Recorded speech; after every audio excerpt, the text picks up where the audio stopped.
देश मांगता इंसाफ, मनीषा के साथ खड़ा पूरा देश। आखिर कब तक कैसे कर जीती रहेंगी बेटियां? कौन है इसका जिम्मेदार? कब लगाम लगेगी इन दरिंदों पर?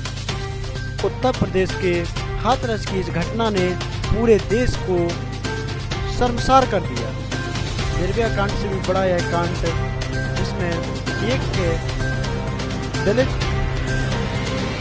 लड़की के साथ रेप किया जाता है, गैंग रेप किया जाता है, और उसके बाद उसकी जबान और रीढ़ की हड्डी, जबान काट ली जाती है और रीढ़ की हड्डी तोड़ दी जाती है, जिसके बाद उसे इलाज के लिए स्थानीय हॉस्पिटलों में रखा जाता है। फिर इसे अलीगढ़ रेफर किया जाता है। इसके बाद इसे दिल्ली ले जा करके सफदरजंग अस्पताल में रखा जाता है। अगर इसे उचित न्याय मिलता तो शायद इसकी जान बच सकती थी। फांसी दो, फांसी दो, फांसी दो, फांसी दो। नहीं चलेगी, नहीं चलेगी, नहीं चलेगी, नहीं चलेगी। फांसी दो, फांसी दो, फांसी दो, फांसी दो, फांसी दो, फांसी दो।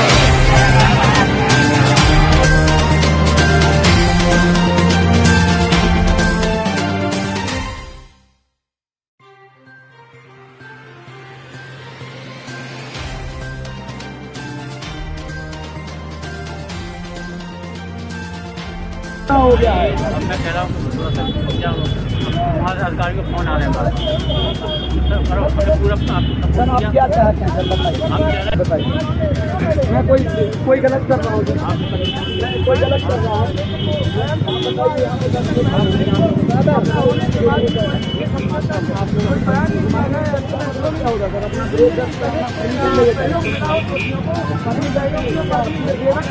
आप बताइए, हमारी बहन मारा जाए, हम लोग परमिशन कराने के चक्कर में आप लोग तो हम अपनी बाइक नहीं ले सकते हैं क्या? मैं जिलाध्यक्ष हूँ आज समाज पार्टी का, मैं जिलाध्यक्ष हूँ। सर आपसे निवेदन है कि आप कोऑपरेट कीजिए। प्रशासन हमारा सहयोग कर रहा है, आपने सहयोग किया है, आपसे निवेदन सहयोग। हमारे सारे लोग चले गए, आप खुद देख रहे हैं। निवेदन है प्लीज, मैं निवेदन कर रहा हूँ। मैं उन्हें क्या कर रहा हूँ? आप बताइए, उद्दंड का कोई उद्दंड का कर रहा है? सोशल डिस्टेंसिंग का शुरू आप 1 मीटर में लोग खड़े हैं। आपके कहने के आप जब करवा रहे हैं निवेदन है, श्रीमानी निवेदन है, आपसे निवेदन है कि सहयोग। हमारी बहन बेटी देश की बहन बेटी नहीं है क्या? हम अपनी बहन की न्याय के लिए बात नहीं कर सकते क्या? आपसे निवेदन है, सहयोग कीजिए सर। हम कोई उद्दंड कर रहे हैं क्या? बताइए, हम कोई आपका जो है कानून तोड़ रहे हैं? कानून के हम लोग संविधान को मानने वाले लोग हैं। श्रीमान जी, हम लोग संविधान को मानने वाले लोग हैं। हम ऐसा कुछ गलत कर, आप दूर होइए भाई, दूर होइए, आइए यहाँ से। अपेक्षा है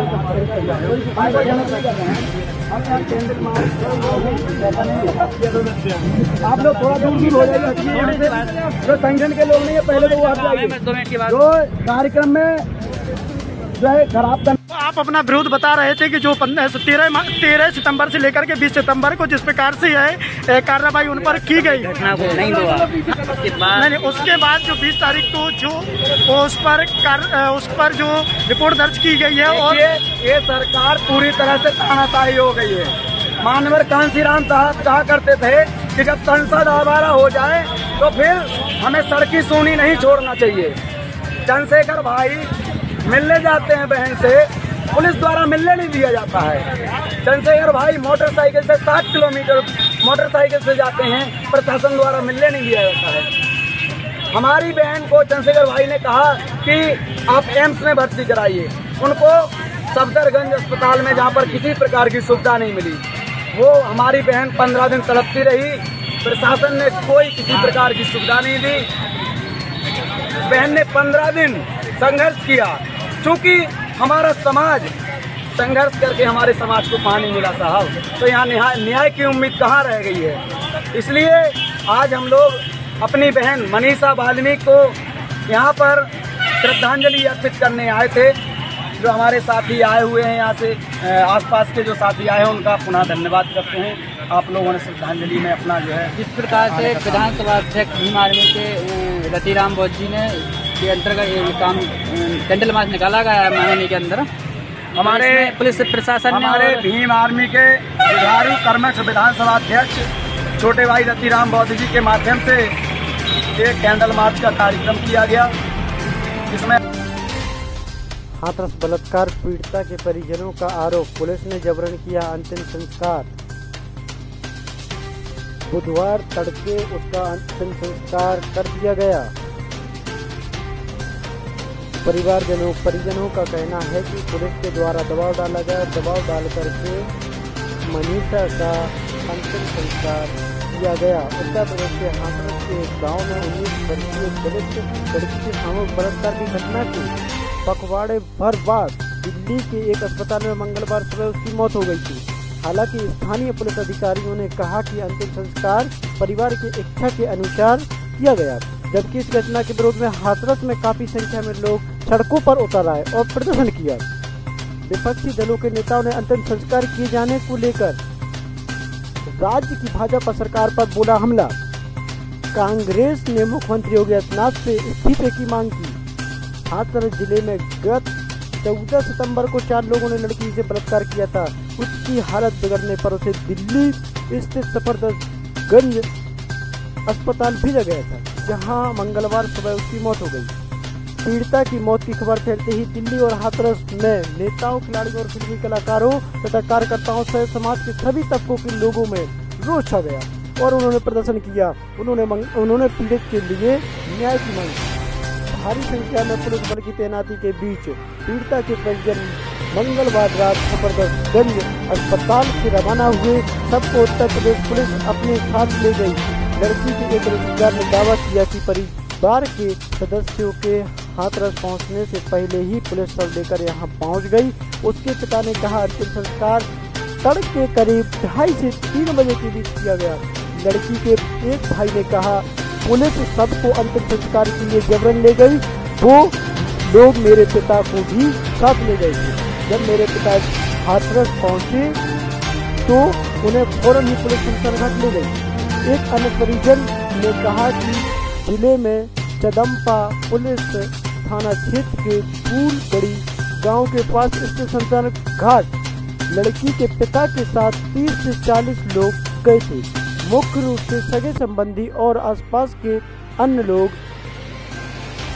एक अधिकारी ने बताया कि वह आधी रात को पुलिस और प्रशासन के वरिष्ठ अधिकारी भी थे।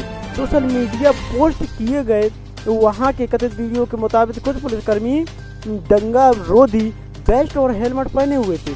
शोकाकुल परिवार के साथ घर पर मौजूद रिश्तेदारों ने कहा हम यह समझने में नाकाम रहे कि वे लोग क्या चाहते हैं। यह किस तरह की राजनीति है। वे लोग यह बयान दे रहे हैं कि लड़की से बलात्कार नहीं हुआ था। उन्होंने आरोप लगाया वे मामले की लिपापोती करने के लिए यह सब कर रहे थे। सपा और आम आदमी पार्टी ने लगाए यौन उत्पीड़न के आरोप। संपर्क किए जाने पर हाथरस के पुलिस अधीक्षक विक्रांत वीर ने मोबाइल फोन पर भेजे एक संदेश में कहा सभी प्रक्रिया परिवार की इच्छा के अनुसार की गई। बाद में दिन में हाथरस पुलिस ने एक बयान जारी कर इन खबरों का खंडन किया कि सबका परिवार की अनुमति के बगैर अंतिम संस्कार कर दिया गया। बयान में कहा गया हाथरस पुलिस इन खबरों का खंडन करती है। सच्चाई यह है कि परिवार के सदस्यों ने पुलिस और प्रशासन के अधिकारियों की मौजूदगी में रस्मों के मुताबिक सबकी अंत्येष्टि की। दोपहर करीब 12 बजे फूलगड़ी गांव के स्थानीय लोगों ने इस घटना के विरोध में प्रदर्शन किया। कई लोगों ने स्थानीय चंदम्पा पुलिस थाने के पास और कुछ ने हाथरस शहर में प्रदर्शन किया। इसी कड़ी में ललितपुर जिले के महरौनी में भी काफी प्रदर्शन हुआ। यहाँ पर समाज के एवं राजनीतिक सामाजिक संगठनों के लोग इकट्ठे हुए और उन्होंने महरौनी में कैंडल मार्च निकाला और कैंडल मार्च के माध्यम से बहन मनीषा को न्याय मांगा और उसे श्रद्धांजलि। इसमें ज्यादातर युवाओं की भीड़ उमड़ पड़ी। देखते ही देखते काफी युवा इकट्ठा हो गए और सोजना रोड से लेकर के इंदिरा चौराहे तक यह कैंडल मार्च निकला, जिसमें बड़ी संख्या में युवा थे और युवाओं ने बहन मनीषा को फास्ट ट्रैक के अंतर्गत न्याय दिलाने की मांग की।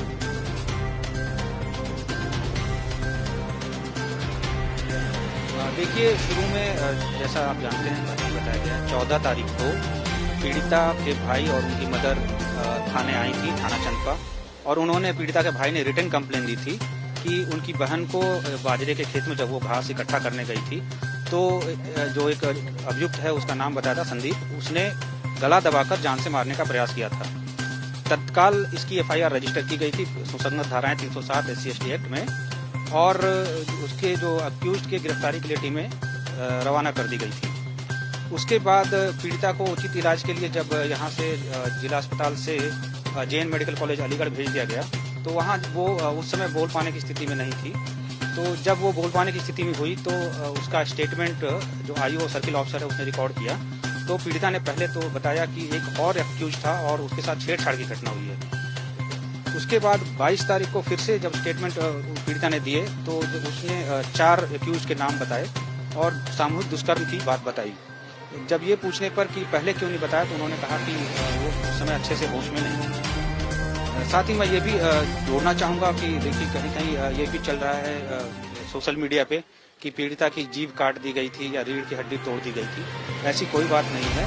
गला दबाने के कारण गले के पीछे की जो एक हड्डी होती है उसमें थोड़ा सा चोट लगी थी, जिसके कारण की उसकी प्रॉब्लम हुई थी, और जीभ नहीं कटी थी। पीड़िता ने अपना स्टेटमेंट दिया है, जिसको कि सर्किल ऑफिसर ने महिला कांस्टेबल की बदौलत अच्छे से रिकॉर्ड भी किया है।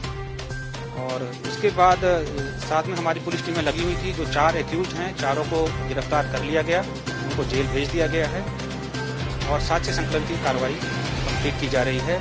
जैसा आप जानते हैं कि पीड़िता की दुर्भाग्यवश मृत्यु हो गई है, उनका वहाँ पोस्टमार्टम करा लिया गया है, उनका शव यहाँ आएगा और जो बाकी साक्ष्य संकलन है वो हम तत्काल करा के आगे की विधि कार्रवाई कराएंगे और चार्जशीट दाखिल कराएंगे। गैंगरेप का जो आरोप था, इसके लिए कोई मेडिकल टेस्ट वगैरह ऐसा कुछ हुआ जिससे कि ये साबित हो सके कि उनके ऊपर सेक्सुअल असॉल्ट हुआ हो और कई लोगों द्वारा किया गया हो, ऐसा कुछ पुलिस को मिला है? देखिए, जब मेडिकल असॉल्ट की बात, जो सेक्सुअल असॉल्ट की बात पीड़िता ने कही, तो डॉक्टरों से इसकी रिपोर्ट मांगी गई। डॉक्टरों ने उसको कंफर्म नहीं किया है। उन्होंने कहा है कि उसको FSL रिपोर्ट से टैली करेंगे, तभी वो उस पर कुछ पुख्ता राय दे पाएंगे। और जो प्राइवेट पार्ट्स में उन्होंने चोटों से इनकार किया है। प्राइवेट पार्ट में कोई चोट ऐसी नहीं है, ऐसे अभी मेडिकल रिपोर्ट में नहीं है। जी। दूसरी चीज सर, अब इन्वेस्टिगेशन यहीं तक है? इतने ही एक्यूज थे जितने पकड़े गए हैं, या अभी और आगे इन्वेस्टिगेशन के पहलू चेंज होंगे और भी लोगों को पकड़ा जा सकने की संभावना? देखिए, जितने भी अभियुक्त नामजद और प्रकाश में टोटल 4 हैं, चारों को अरेस्ट कर लिया गया है। अब कोई भी अभियुक्त गिरफ्तार करने को शेष नहीं है।